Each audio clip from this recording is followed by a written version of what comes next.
과외비 조금 밀렸다고 수능 한 달 남기고 수업을 할 수 없다고 하는 과외 선생. 네, 이게 제 이야기예요. 여러분이시라면 수능 한 달 남기고 자식의 과외 선생이 수업료 조금 밀렸다고 수업을 하지 않는다고 하면 어떻게 하시겠어요? 제가 겪은 이야기를 해드리려고 하는데 이야기 시작 전 구독과 좋아요, 댓글로 여러분 생각도 꼭 남겨주시면 정말 감사하겠습니다. 안녕하세요. 저는 오늘 사연의 주인공 27살 과외 선생입니다. 이제 정말 수능일 일주일 앞으로 다가왔네요. 모든 수험생 여러분, 이번 수능에서 좋은 성과 보이시길 응원하겠습니다. 저는 대학원생이에요. 시골에서 상경에서 공부하고 재수를 해서 지금은 로스쿨을 다니고 있어요. 서울로 올라와서 정말 힘들었던 몇 년. 등록금의 반값, 교통비까지. 정말 어렵게 공부하고 노력하고 있는 학생이에요. 그래서 저는 방학, 주말마다 과외를 합니다. 단순히 돈 때문만은 아니었어요. 가르치는 게 좋아서. 그리고 아이들이 성적이 오르면 저도 행복하더라고요. 아이들 보는 재미도 있었고, 공부를 가르치며 저도 공부한다는 생각으로 꾸준히 과외를 하고 있었고, 제가 가르친 학생만 50명이 넘어요. 그동안 많은 학생들을 가르치면서 많은 분들을 만났지만, 그 중에 돈을 떼먹으신 분은 당연히 없었고, 약속일이 조금 지나서 넣으시는 분들이나 트집을 잡으며 미루시는 분들도 정말 드물게 있긴 했어요. 그래서 수업료는 선불이 원칙이었죠. 지금도 3명을 가르치고 있는데 그중 한 학생. 저에겐 조금 특별한 친구였어요. 저를 많이 따르기도 했고 그만큼 열심히 하는 친구였죠. 삼수중이라고 하길래 마음이 더 쓰이기도 했고 꼭 내 동생 같다는 생각이 들었어요. 거기에 또 동양인 친구라 꼭 저희 몇 년 전을 보는 것 같아 더 마음이 쓰였던 것 같기도 해요. 보통 과외를 하고 있는 제 동기들은 시간당 7, 8만 원을 받아요. 보통 저는 5만 원을 받고 수업을 진행하고 있고요. 그런데 이 학생은 처음부터 마음이 많이 쓰여서인지 주휴에 6만 원에 진행을 했습니다. 지금까지 수업을 하면서 가장 저렴하게 공부를 가르친 친구인 것 같아요. 그래도 괜찮았어요. 진심으로 잘 됐으면 좋겠다는 마음 하나였거든요. 지난 봄쯤 수업을 시작을 해서 처음 몇 달은 괜찮았어요. 수업도 성실했고 제가 내주는 과제도 잘해왔고요.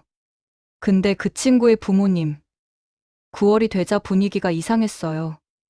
5일이 월급날이라 늘 그쯤 입금됐는데 이번엔 조용하더라고요. 혹시 깜빡하셨나?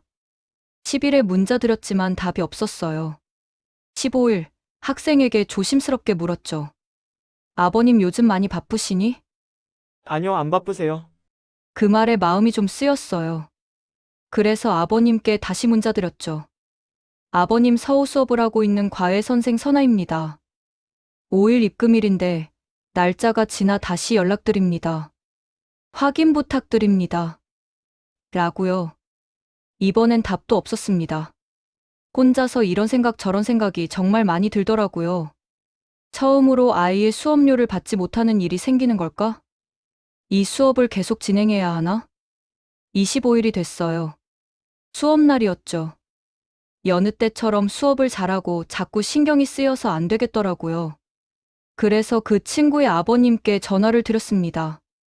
전화를 받으시더군요. 저는 최대한 예의 바르게 인사를 드리고 그 친구의 현재 수업 진도와 잘하고 있다. 이번 수능 잘 칠 수 있도록 최선을 다하겠다. 그리고 마지막에 말씀드렸죠. 수업료 날이 5일이었는데 많이 지났어요, 아버님. 곧 다음 수업료 날이 올 건데 부담되시지 않으시게 입금을 부탁드립니다. 라고요. 근데 돌아온 건 예상치 못한 말이었어요. 돈도 잘 버는 것 같은데 학생이 너무 돈 욕심부리네. 그 한마디에 머리가 하얘졌어요. 한 달에 24만 원. 그게 뭐가 그렇게 큰 돈일까요? 하지만 저한테는 생활비였고, 그보다도 신뢰의 문제였죠. 그분은 이어서 말했어요. 한 달에 30도 안 되는 돈 때문에 무례하게 굴지 마요. 그날 밤, 저는 잠을 설쳤어요. 억울하고, 서럽고, 화도 났어요. 제가 정당하게 수업을 해서 받아야 할 돈이었고, 제가 뭘 그렇게 무례하게 굴었는지 모르겠더라고요. 저를 선생 대우도 안 해주는 부모님. 저도 정이 떨어지더라고요. 그래서 이번 달까지만 수업을 할까 고민했죠. 하지만 수능이 이제 정말 1달도 남지 않은 시기라는 걸 알아서 더 고민이 됐어요. 며칠 뒤 학생에게 연락이 왔습니다. 선생님 수능 끝나고 쿠팡 뛸게요. 그때 갚을게요. 그 말에 마음이 많이 흔들렸어요. 얘는 진짜 미안해하는구나. 아이에게 미안하더라고요. 수능일 얼마 남지 않아 스트레스도 많을 건데 이런 것까지 신경 쓰게 하는 것 같아 미안한 생각이 들었어요. 그런데 갑자기 그 아버님의 태도가 번뜩 생각이 나더라고요. 한 달에 30도 안 되는 돈 때문에 무례하게 굴지 마요. 그 한마디가 계속 머릿속에 맴돌았습니다. 수능 한 달 전이면 정말 중요한 시기잖아요. 그걸 누구보다 잘 아는 제가 수업을 끊는다는 게 너무 냉정하게 느껴졌어요. 저는 하루 종일 고민했어요. 애가 불쌍하다고 내가 또 손해보면 결국 이런 일은 계속 반복될 거야. 저는 밤새 고민 후 더 이상 이 일로 신경 쓰고 싶지 않았습니다. 결국 저는 문자 한 통 보냈어요. 죄송하지만 이번 주 수업을 마지막으로 하겠습니다. 그리고 답장은 무책임하시네요. 무책임? 저는 나름 성실히 가르쳤고 정말 진심이었어요. 그래도 저는 끝까지 정중하게 답했어요. 지금이라도 입금해 주시면 그동안의 수업은 마무리하겠습니다. 하지만 그 뒤로 아무 연락도 없었습니다. 며칠 뒤 학교 커뮤니티에 제 이야기를 올렸습니다. 수업료 조금 밀리는 과외 학생. 어떻게 해야 할까요? 그랬더니 댓글이 쏟아졌어요. 부모가 일부러 그런 거예요. 저도 당했어요. 그만두세요. 죄책감 가질 필요 없어요. 부모가 아이를 신경 쓰지 않는 겁니다. 부모가 잘못한 거지 선생님 잘못이 아니에요. 그리고 그제서야 조금 마음이 편해졌어요. 내가 잘못한 게 아니었구나. 그래도 그 학생에게 미안한 건 어쩔 수 없더라고요. 날 많이 따랐던 학생이었고, 정말 열심히 하던 학생이었고, 누구보다 성실했던 학생이었고요. 그 학생이 마지막에 저에게 했던 말. 수능 끝나고 알바해서 꼭 갚겠다고 조금만 더 봐달라고 했던 그 말. 제가 너무 매정했나 싶기도 하고요. 이 일이 있었던 지도 한 달이 다 되어 가네요. 아직도 그 학생 생각이 나요. 그 아이는 아직도 내 노트를 보며 공부하고 있을까? 그 노트엔 이런 말이 적혀 있거든요. 수능은 공부의 끝이 아니라 시작이에요. 저는 여전히 학생이 잘 되길 바랍니다. 하지만 이제는 알겠어요. 착함과 호구는 다르다는 거요. 선의에도 선이 필요하다는 거요. 오늘도 밤새 공부하는 학생들, 그리고 그들을 위해 애쓰는 선생님들.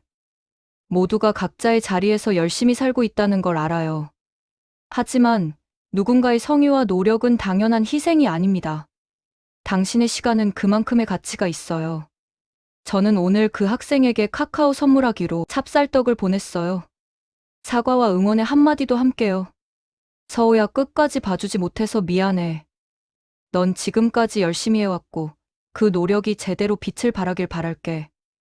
이번에 꼭 합격해서 좋은 소식 들렸으면 좋겠다. 그 친구는 아직 열심히 공부 중인가 답이 없네요. 저를 차단한 건 아니겠죠? 진짜 코앞으로 다가온 수능. 열심히 노력하고 모든 걸 쏟아낸 학생들. 그 아이들의 비위를 맞추며 뒷바라지를 해주신 부모님들. 그 학생들을 가르쳐 주신 선생님들까지 모두 고생 많으셨습니다. 이번 수능 많은 수험생 여러분들 좋은 결과가 있길 바라겠습니다. 제 글 끝까지 봐주셔서 감사해요. 제가 너무했다면 비난의 댓글도 좋고, 제가 맞는 행동했다면 응원의 댓글도 좋아요. 댓글 부탁드려요.